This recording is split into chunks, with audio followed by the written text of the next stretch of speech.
I've always hated motels. There's something about the smell of stale carpet and the low hum of fluorescent lights that makes my skin crawl.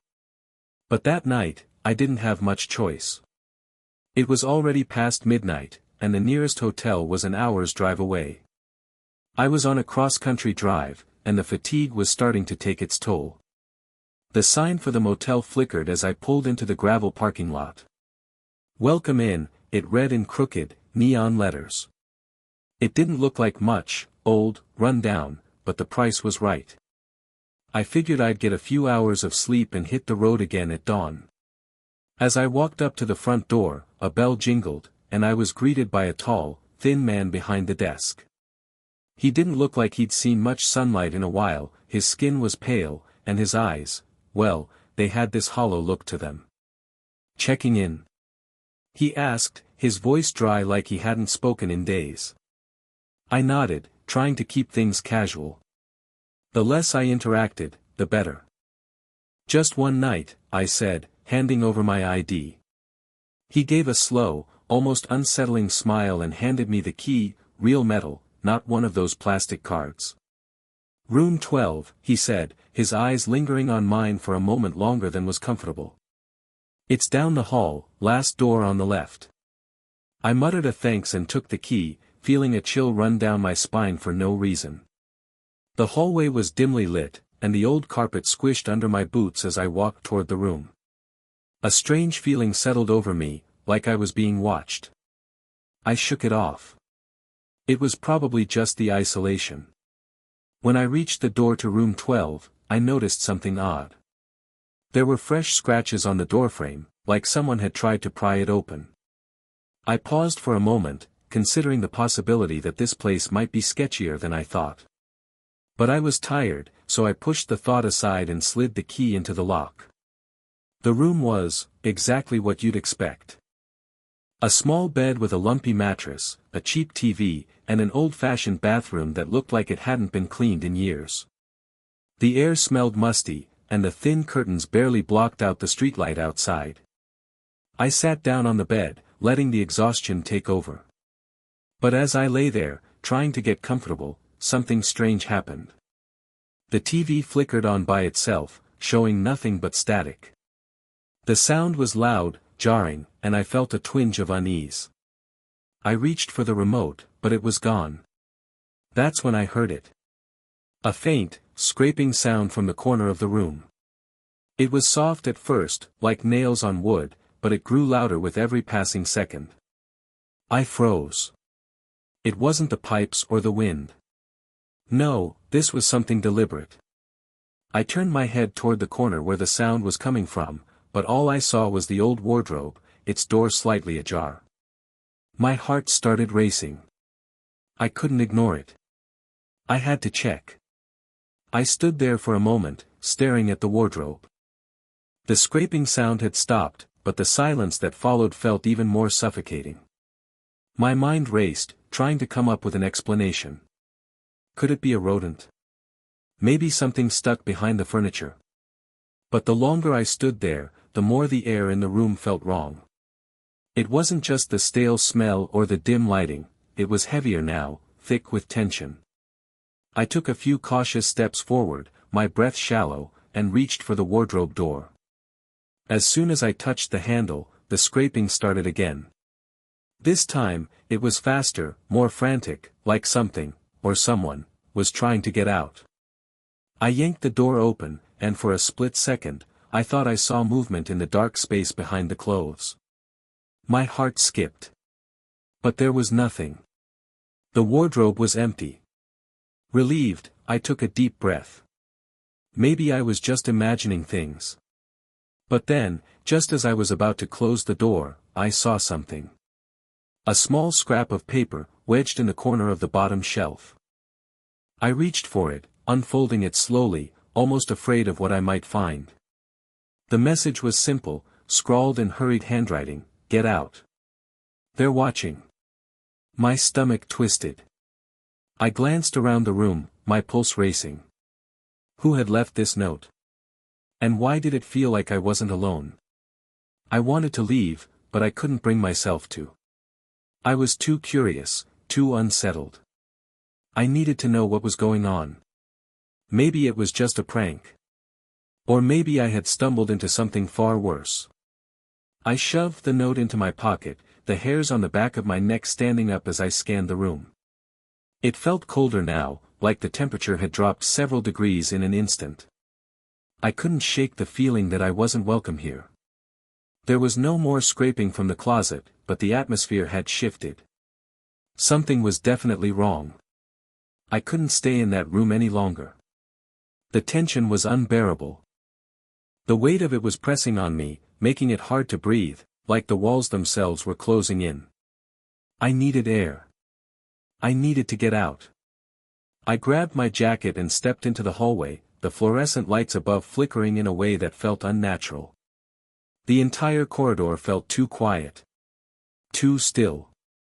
The air was thick with something unspoken, like the building itself was holding its breath. I glanced at the door to room 12, now feeling like the last place I ever wanted to be. I turned away, intent on finding the motel manager, whoever he was, and asking for answers. Maybe I could get my money back and leave. But before I could even take a full step, I heard something. Footsteps. Slow, deliberate steps coming from the far end of the hall. They weren't the hurried shuffle of someone rushing to their room. No, these were measured, like someone was taking their time. But there was no one in sight. I froze, my heart pounding. The footsteps kept coming. Closer. Closer. I didn't dare turn around. I couldn't. I stood perfectly still, listening to them, trying to make out any other sounds. Was it the manager? No. His office was at the front. The footsteps didn't sound like they belonged to him. Then I heard a whisper. Just a faint rustling in the air, as if someone had been standing just behind me the whole time, breathing down my neck. I snapped around, my pulse in my throat, but the hallway was empty. Nothing. I could feel the back of my neck prickling with a cold sweat. Whoever, or whatever, was out there was toying with me. I had to get out of that place. I moved down the hall, walking quickly toward the stairwell, but the footsteps started again. This time, they were right behind me. My body went cold. I started running. I could hear them following me, keeping pace as I rushed toward the exit. But when I reached the door, it wouldn't open. The handle wouldn't budge. I pulled harder, panic rising in my chest, my breathing shallow and erratic. I turned around, my heart nearly stopping. A figure stood at the far end of the hall. A man, tall and gaunt, his face obscured by shadows. His eyes glowed faintly, like two pinpricks of light in the dark. He wasn't moving, just standing there, watching me. I couldn't breathe. I couldn't move. I didn't know how long I stood there, locked in that moment, frozen in place. The figure didn't move an inch. His eyes, those glowing eyes, never left me. It felt like time itself had stopped, and the only thing that existed in the world was him, standing at the end of the hallway. I should have screamed. I should have done something, but all I could do was stand there, staring back at him. My mind was racing, trying to make sense of what I was seeing. Was this a dream? Was I hallucinating? But no, everything felt too real. The chill in the air, the tension, the feeling of being hunted. I could feel it in my bones. The man didn't blink. He didn't move a muscle. His posture was unnaturally still, like he wasn't even breathing. It was like he was waiting for something, waiting for me to make a move. I had to get away. I had to get out. But as I took a step backward, something in the air changed. The temperature dropped even further. It was as if the very essence of the building had turned against me, closing me in. I reached for the door handle again, pulling with all my strength. It still wouldn't budge. Panic surged through me, flooding my veins with adrenaline. I whipped my head back toward the figure, hoping he was gone, hoping I had imagined him. But no. He was closer now. Only a few feet away. His eyes were burning through me, and I could hear his slow, measured breathing. I was trapped. My mind screamed for me to run, but my legs wouldn't move. I was stuck in place, unable to break free of the fear that had paralyzed me. My heart was hammering in my chest, each beat a deafening reminder of my helplessness. Then, without warning, the figure raised his hand. His fingers were long, unnaturally thin, and he slowly pointed at me. The air around me grew even colder, and I could see my breath fogging up in front of me. A voice, low, guttural, like it came from the depths of some nightmare, whispered from the shadows. "Leave, now." I didn't need any more warning. My legs finally moved, and I bolted toward the stairs. I could hear the sound of footsteps behind me, echoing in the hall as I descended the stairs two at a time, my breath coming in ragged gasps. I had no idea what was going on in that place, but I knew one thing for sure: I had to leave.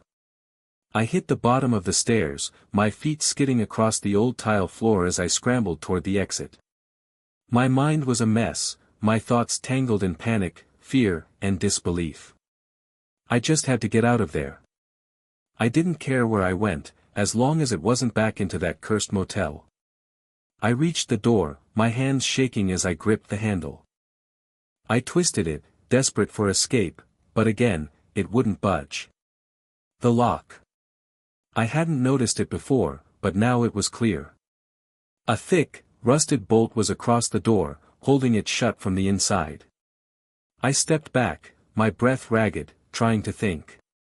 How could this be happening? This wasn't some horror movie, it was real. I was trapped in a place that felt like it was alive, a place that was hunting me. I turned around, looking for anything that could help, but the hallway was empty now. No figure, no eyes burning through me. Just silence. But the silence was worse than any noise. It was suffocating, like the air itself was waiting for something. I needed to get out. My mind was racing, and then I remembered something: the window in room 12. It wasn't much, but it was something. Maybe it wasn't too high up. Maybe I could climb out. I ran back down the hallway, ignoring the gnawing feeling that I was being watched. I reached room 12, my heart in my throat, and pushed open the door. The room was exactly as I had left it, empty, still, and silent. I rushed to the window and tried to open it, but it was sealed shut.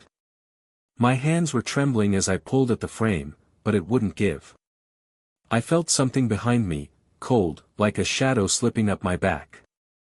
My skin crawled. I whipped around, but the room was empty. There was no one there. Then, I heard it. A soft laugh.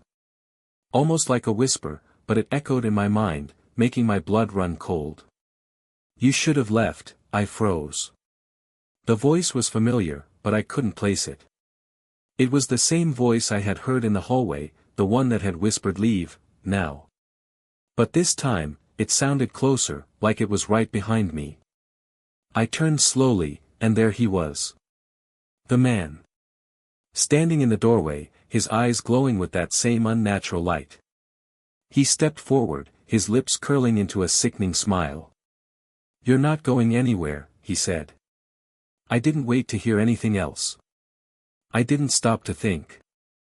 I just ran. Through the room, toward the back door, praying it wasn't locked. I yanked it open. The cold air hit me like a slap in the face, and I stepped out into the night. The gravel crunched beneath my feet as I ran, my chest heaving with every breath. I didn't look back. I didn't dare. But as I ran, I could hear it. The sound of footsteps following me, growing louder with each passing second. Closer and closer. The night air bit at my skin, but it was nothing compared to the burning fear that gripped me. My lungs screamed for air as I ran, each step carrying me further from the motel. I didn't look back. I didn't dare.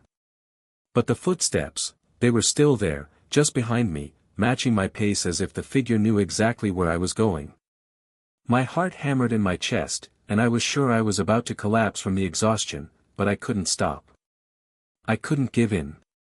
The gravel crunched beneath my boots, the sound like a countdown ticking away to something terrible. With each step, the footsteps behind me grew louder, closer. They were so near now that I could almost feel the presence of the man just a few inches away from me, like his cold breath was on the back of my neck. I glanced over my shoulder once, just to make sure I wasn't imagining it. But there he was, standing at the edge of the motel lot, watching me. His glowing eyes burned through the darkness, and his smile was wide, unnerving. He didn't chase me, he didn't need to. He knew I couldn't outrun him. I turned my head back toward the road, my legs starting to feel like lead. The motel was a distant memory now, but it felt like the nightmare had followed me out into the open air. I had no idea where I was running, no idea where I could go to escape this. My mind raced, thinking of any possible way out. I spotted a road sign up ahead, something about a gas station just a few miles down. It wasn't much, but it was better than nothing. Maybe I could get there, find someone, call for help. Anything. I pushed myself harder, the sound of the footsteps still echoing behind me.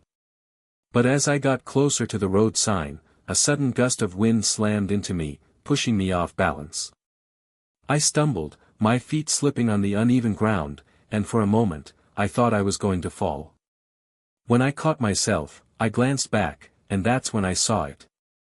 The man wasn't at the motel anymore. He wasn't standing at the edge of the lot, watching me from the shadows. No. He was standing in front of me, in the middle of the road. My breath caught in my throat. There was no escape. He stepped forward, his slow, deliberate movement sending a wave of dread crashing over me. Each step he took felt like a hammer driving the final nail into my coffin. "You can't run forever," he whispered, his voice cold and distant. "You'll never escape." I couldn't breathe. My body was frozen in terror, but my mind screamed for me to move, to do something, anything. I turned to run in the other direction, but before I could take another step, the ground beneath me seemed to shift. The air grew colder. The road stretched on endlessly, as if the world itself was changing, bending, trapping me in an inescapable nightmare. The footsteps continued to echo behind me, always there, always getting closer. And that's when I realized, I wasn't running away anymore. I was running toward something. I kept running, my mind spinning. I knew something was wrong.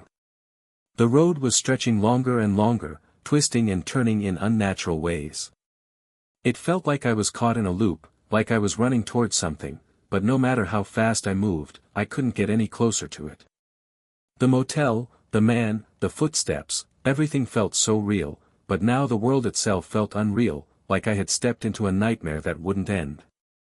My legs were on fire, my body screaming for rest, but I couldn't stop. I couldn't afford to. Behind me, the footsteps followed. But they weren't just footsteps anymore, they were growing louder, distorted, like they were coming from all around me. I could hear them in the trees, in the wind, in the very ground beneath my feet. My breaths were shallow, panic rising in my chest as I tried to make sense of what was happening. Where was the gas station? Where was the way out? I turned around again, desperate to see if I could spot anything familiar, anything that could tell me I wasn't trapped in some endless loop. But when I looked back, I saw nothing. Just the same dark road, the same barren landscape stretching infinitely. And then I heard it again. The whisper. That voice. "You can't escape." I turned, and the figure was there again, just ahead of me, standing in the middle of the road like he had been waiting. He was smiling, that same haunting grin on his face, his glowing eyes burning into me. His voice was low, almost amused. "You really think you can outrun me? You're mine now." The air grew even colder. The wind picked up, howling, and I felt a shiver run through me like icy fingers digging into my skin. The road was closing in, shrinking, narrowing, as if the world itself was pushing me toward him. I tried to back away, but there was nowhere to go. The road had become a narrow path, the trees and shadows pressing in on either side. It felt like the whole forest was alive, closing in around me, suffocating me. The man didn't move. He stood there, his eyes fixed on mine, watching me with an intensity that made my blood run cold. It was like he was savoring this moment, enjoying every second of my fear. "You can't leave," he whispered again, his voice like a death sentence. "You were never meant to." I reached into my pocket, my fingers brushing the crumpled note I had found in the motel room. "Get out. They're watching." The words echoed in my mind, but I didn't understand. What did they mean? I was about to speak, maybe to beg, maybe to shout, when I felt something shift beneath my feet. The road seemed to crack open, and I stumbled, my heart pounding in my chest. Before I could even react, the ground beneath me gave way, and I fell into the darkness. I fell for what felt like an eternity, the world spinning around me as I descended deeper into the void. The air was thick, oppressive, and the sound of my heartbeat was the only thing I could hear, pounding in my ears. Then, suddenly, everything stopped. I hit the ground with a jarring force that knocked the wind out of me, but I barely felt the pain. The moment I landed, the darkness around me swallowed everything, leaving me blind and disoriented. I struggled to my feet, my hands trembling as I reached out, trying to steady myself in the pitch-black void. There was no light. No sound. Just an all-consuming nothingness. Then, I heard it. A low, hollow laugh. It echoed through the darkness, bouncing off unseen walls, reverberating in my skull. "Did you think you could run?" The voice came from all around me, familiar and chilling, like it had been waiting for me in this place all along. I tried to speak, to demand answers, but my voice felt weak, as if it was swallowed by the void the moment it left my lips. "Welcome to my world," the voice said, its tone growing colder with every word. "This is where you belong now." I stumbled forward, my hands groping for something, anything, just to anchor myself in this endless blackness. But all I felt was emptiness. I was alone, utterly and completely alone. And then, out of the corner of my eye, I saw something moving in the distance. A faint outline in the blackness. It was him, the man. His eyes burned like distant stars, watching me from the shadows. "No!" I shouted, stumbling back, but the ground beneath me was shifting again. It was as if the very earth was alive, twisting, moving with an unholy rhythm. "You can't escape," the man said, his voice close now, right behind me. "You're already here." I turned to face him, my heart hammering in my chest. "Why? What do you want from me?" He stepped forward, his presence overwhelming, his grin stretching impossibly wide. "You were never meant to leave. You're part of this now." His hand reached toward me, and in that moment, I realized what was happening. This wasn't just a motel. This place, it wasn't real. It was a trap. A trap for souls like mine. And now that I was here, I would never leave. The darkness began to close in around me, the shadows swallowing the last remnants of my hope. I could feel his fingers brush against my skin, cold and unforgiving, and I understood. This was my end. There would be no escape. And as the darkness consumed me, I finally knew the truth: once you enter this place, you're never meant to leave.